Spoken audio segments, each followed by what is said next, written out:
আসসালামু আলাইকুম রহমতুল্লাহ বরকাত। হুজুর, খতমে তারাবির শেষ দিন 20 নম্বর রাকাতে হাফেজ সাহেবরা আলিফ লাম মিম থেকে মুফলিহুন পর্যন্ত পড়ে।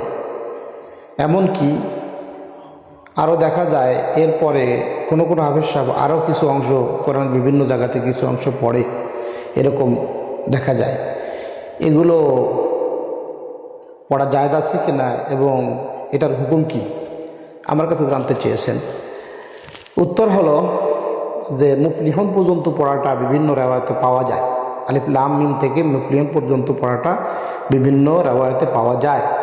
সূরা বাকারার শুরু থেকে আলিফ লাম মিম থেকে মুফলিহুন পর্যন্ত পড়া, এটা ফোকা একরাম বলেছেন যে এটা পড়া যায়, কোনো সমস্যা নাই, এটা পড়া বরং মুস্তাহাব।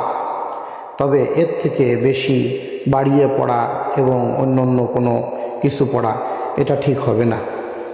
আল্লাহ পাক আমাদের সবাইকে বুঝে শুনে মাসলা মাসাইল জেনে শুনে আমল করার তৌফিক দান করেন। আসসালামু আলাইকুম।